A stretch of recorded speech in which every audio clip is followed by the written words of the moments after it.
Eu tô há meia hora tentando gravar e o moço de algum lugar desse prédio não tá deixando com tuk-tuk-tuk no fundo.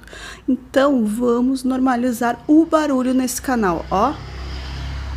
Caminhão passando, é isso aí, gente. Olá, sejam bem-vindos ao Não Alimente Zumbis, eu sou a Nath e quero conversar com vocês sobre um filme que estreia hoje nos cinemas aqui do Brasil, Agente das Sombras, o novo filme do Liam Neeson. Sim, ele volta para mais uma ação investigativa, com família correndo perigo, tudo aquilo que a gente gosta de ver ele fazendo. Mas será que vale o ingresso? Eu vou te contar tudo nesse vídeo. Ah, não se esqueça de se inscrever e deixar aquele likezinho, ativar as notificações, aquilo de praxe que você já conhece.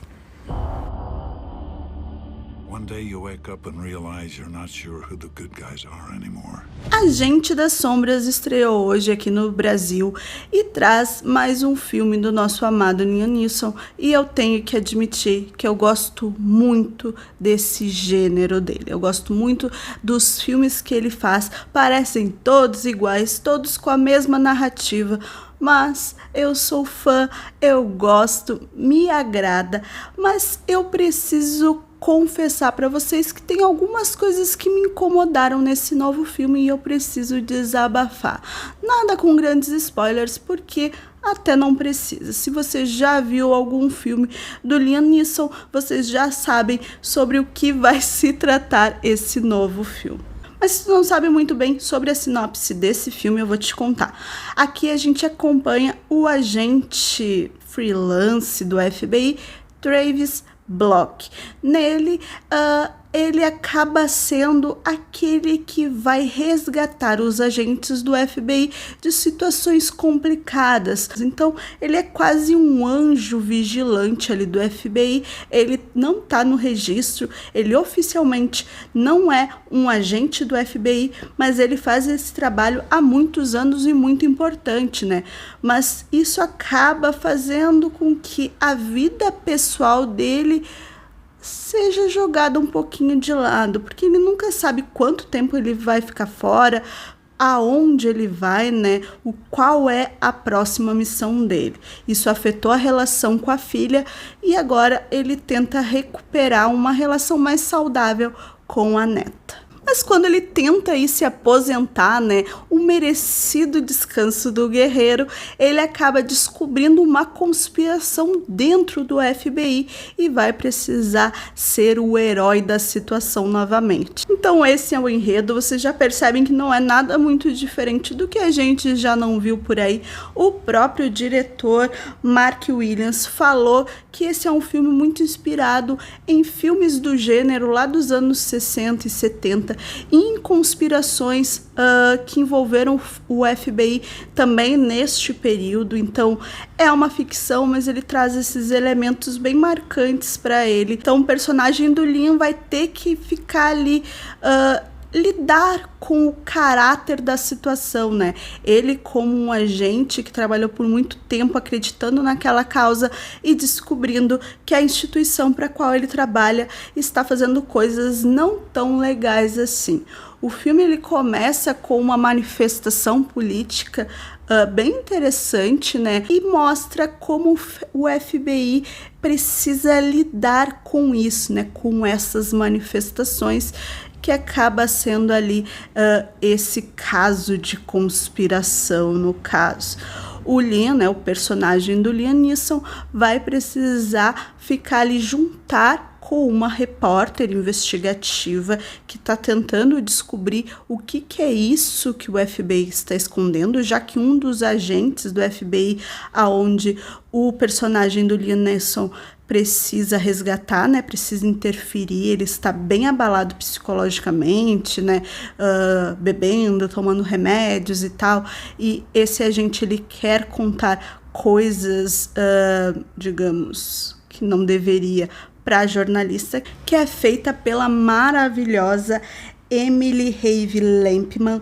Ela, vocês devem lembrar de Umbrella Academy, né? Uma atriz muito boa e realmente ela entrega muito isso naquilo que o diretor, que o enredo foi capaz de entregar. Ela não consegue fazer milagre, é claro, né?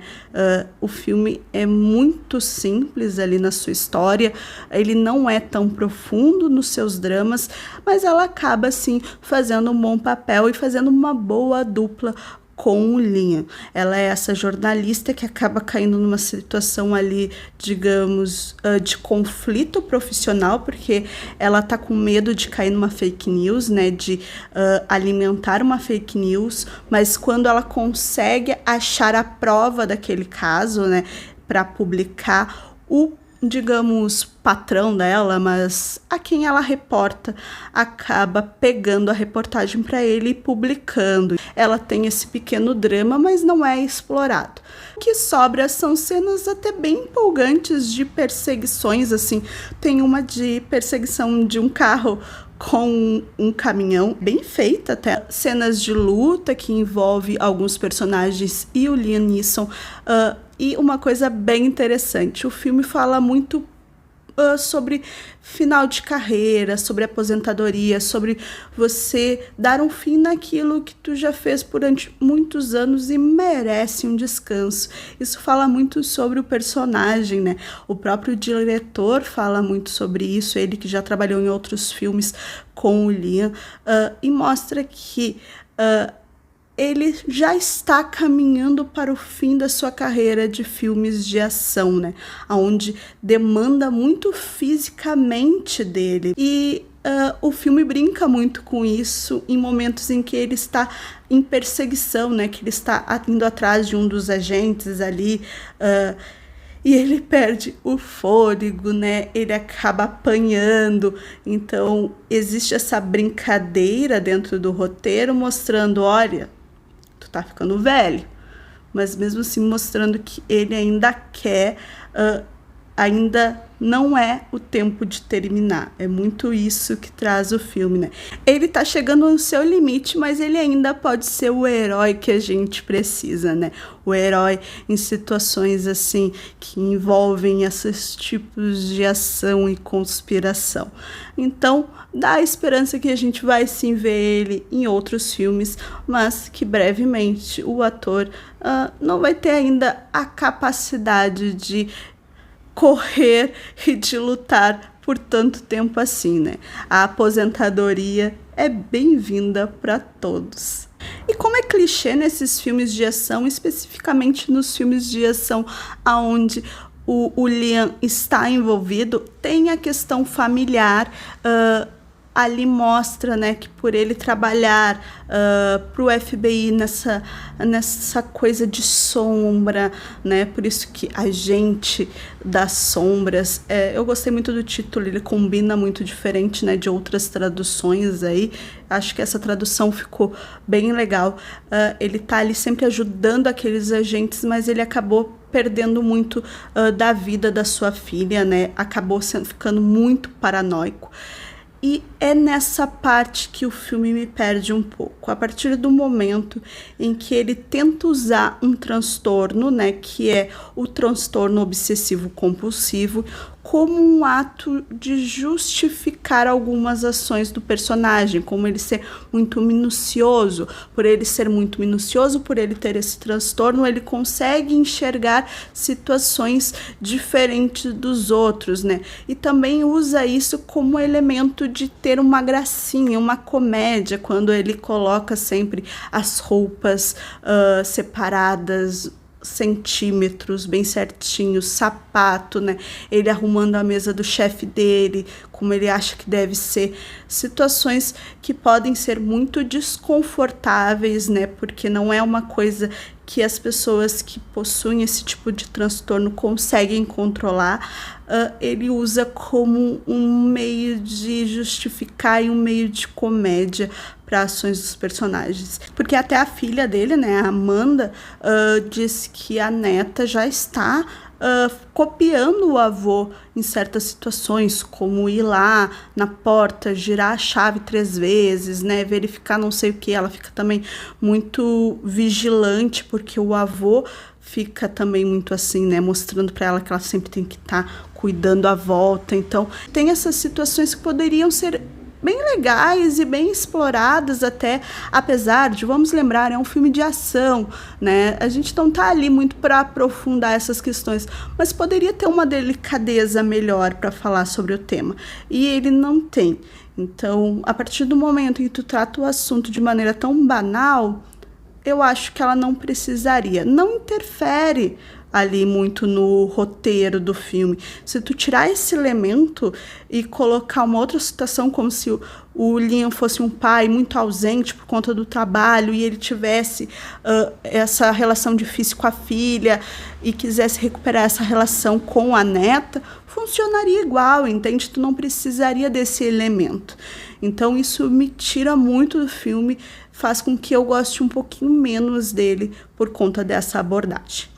Lembrando que o filme também é co-roteirizado pelo diretor, né? Então eu não sei se essa escolha foi ao melhor, porque é um filme curto de 1h40, onde a gente quer ver pancadaria, quer ver cenas de ação e quer ver ele revelando e descobrindo um mistério grandioso no final. É sobre isso os filmes dele, e tudo bem, eu gosto, tem muita gente que gosta.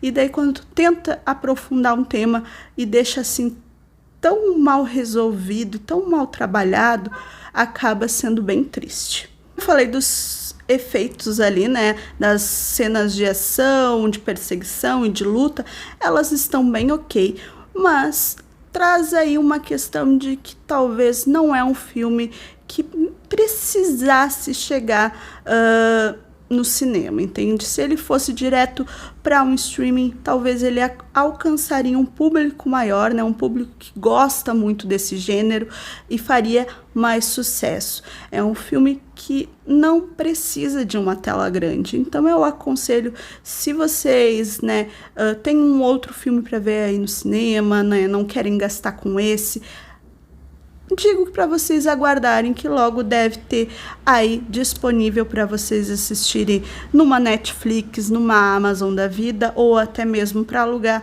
Vai ser mais legal do que gastar, né, indo até o cinema.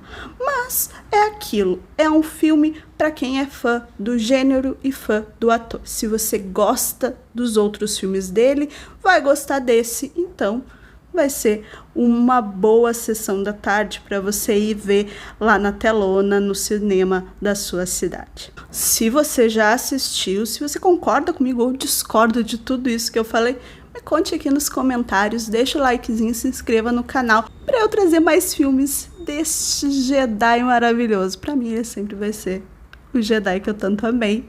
Então, tá tudo certo. Tchau e até a próxima.